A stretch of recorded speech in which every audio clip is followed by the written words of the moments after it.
अच्छा, आज हमारा टॉपिक है फर्स्ट चैप्टर स्टार्ट करेंगे हम introduction to fundamental concepts of chemistry, जिसमें हम पढ़ेंगे कि केमिस्ट्री क्या होती है, साइंस क्या होती है, कहाँ से आया है हमारे पास ये सारा कॉन्सेप्ट। इसमें हम किन किन चीज़ों के बारे में पढ़ेंगे और कुछ बेसिक डेफिनेशंस हैं, कुछ एमसीक्यूज़ हैं, उनके बारे में हम देखेंगे। ठीक। अच्छा, ये वाला जो पूरा पैराग्राफ है ये एमसीक्यूज़ के लिए बहुत इंपॉर्टेंट है। इसमें सारी बेसिक डेफिनेशंस हैं और कुछ एमसीक्यूज़ हैं। ठीक। तो सबसे पहले हम देखते हैं कि साइंस क्या होती है। साइंस एक लैटिन लैंग्वेज का वर्ड है। ठीक। लैटिन कहते हैं इसको, हम थोड़ा सा हाईलाइट कर देते हैं। लैटिन लैंग्वेज होती है लातीनी ज़बान। ठीक है, वहाँ का एक वर्ड है साइंशिया, ये वहाँ से ड्राइव हुआ है। अच्छा, और साइंशिया का मतलब क्या होता है? साइंशिया का मतलब होता है नॉलेज, यानी इल्म हासिल करना। अब सपोज़ ये नई नई नॉलेज हमारे पास आ रही है, नई नई इन्वेंशंस हो रही हैं, साइंटिस्ट कर रहे हैं, तो ये सारी चीज़ें कैसे आती हैं? ये सारी चीज़ें साइंस की वजह से आती हैं।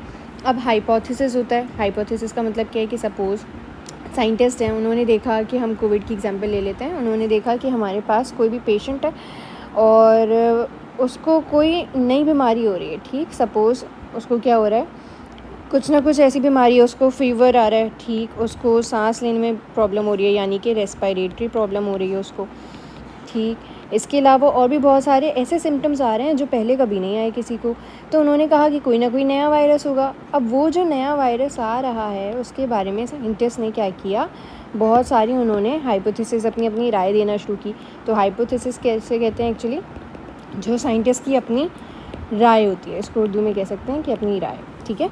अच्छा, फिर उसके बाद उन्होंने क्या किया, ऑब्जर्वेशंस की। ऑब्जर्वेशंस का मतलब क्या है, उन्होंने देखा कि जो पेशेंट है उसके अंदर क्या क्या नई चीज़ें आ रही हैं, यानी ये फ़ीवर है, ये रेस्पिरेटरी डिसऑर्डर्स हैं।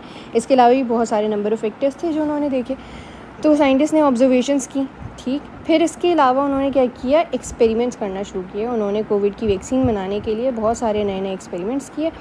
ये सारी चीज़ें करने के बाद एट दी एंड उनके पास कोविड-19 की वैक्सीन आ गई। सही, उनको पता चल गया कि जो नया वायरस आ रहा था वो क्या था, कोविड था, और इसके अलावा उन्होंने उसकी नई वैक्सीन जनरेट कर ली। तो ये सारी चीज़ें जो उनके पास नई नॉलेज आई है, इस नई नॉलेज को हम क्या कहेंगे, ये सारी साइंस की बदौलत आई है। यही सारी चीज़ें इन्होंने लिखी है कि ये किसकी वजह से आती है, ऑब्जर्वेशन, हाइपोथेसिस, एक्सपेरिमेंटेशन, ये सारी चीज़ें होती हैं। अच्छा, अब आ जाते हैं केमिस्ट्री क्या होती है। केमिस्ट्री किस चीज़ के बारे में हम पढ़ते हैं? Chemistry purely deals with matter which has mass and occupy space. अब मैटर क्या होता है? मैटर की डेफिनेशन हम बचपन से पढ़ रहे हैं। मैटर कोई भी ऐसी चीज़ होती है जिसका कोई ना कोई मास हो और जो जगह ऑक्यूपाई करे। अब सपोज़ अगर मैं कहती हूँ कि मेरे सामने ये बुक्स पड़ी हैं, तो अब इन बुक्स का कुछ ना कुछ वज़न होगा। अगर मैं इसे उठाऊँगी तो मुझे कुछ भारी सा फील होगा। इसका मतलब इसका कोई ना कोई मास है, कोई ना कोई इसका वज़न है, वेट है। सही। इसके अलावा अगर मैं इन बुक्स को टेबल पे रख दूँ तो क्या होगा, ये कोई ना कोई स्पेस ऑक्यूपाई करेंगे, यानी कि कोई ना कोई वॉल्यूम या तो फिर स्पेस ऑक्यूपाई करेंगे, या उर्दू में बोलें तो ये क्या करेंगी, जगह घेरेंगी। तो कोई भी ऐसी चीज़ जिसका वज़न हो और जो जगह घेरें, तो वो चीज़ क्या कहलाती है, मैटर कहलाती है। अब अगर मैं पूछूं आपके करीब करीब और कौन सा मैटर प्रेजेंट है, तो इसकी एग्जांपल में आ सकता है, हमारे पास पेन है, हमारे पास चेयर्स हैं, टेबल है, बुक्स हैं, बहुत सारी नंबर ऑफ़ चीज़ें हैं। ठीक है, नंबर ऑफ़ फैक्टर्स हैं जिनकी बदौलत हम कह सकते हैं हमारे पास मैटर है। अच्छा, अब केमिस्ट्री बहुत सारी जगहों पे इन्वॉल्व होती है, और केमिस्ट्री में हम क्या पढ़ होते हैं, इन मैटर के बारे में, इन मैटर का कॉम्पोजिशन, इनका स्ट्रक्चर, इनकी प्रॉपर्टीज़, और ये किसी दूसरे से किस तरह से इंटरेक्ट करते हैं।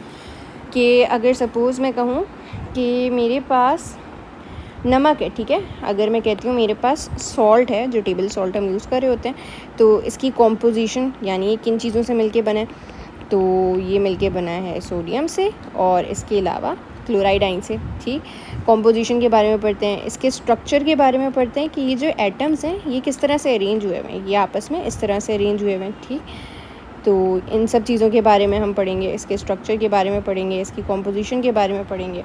अच्छा, अब उसके अलावा अगर मैं कहूँ कि मैं इनके केमिकल रिएक्शंस के बारे में भी हम इसी में पढ़ते हैं।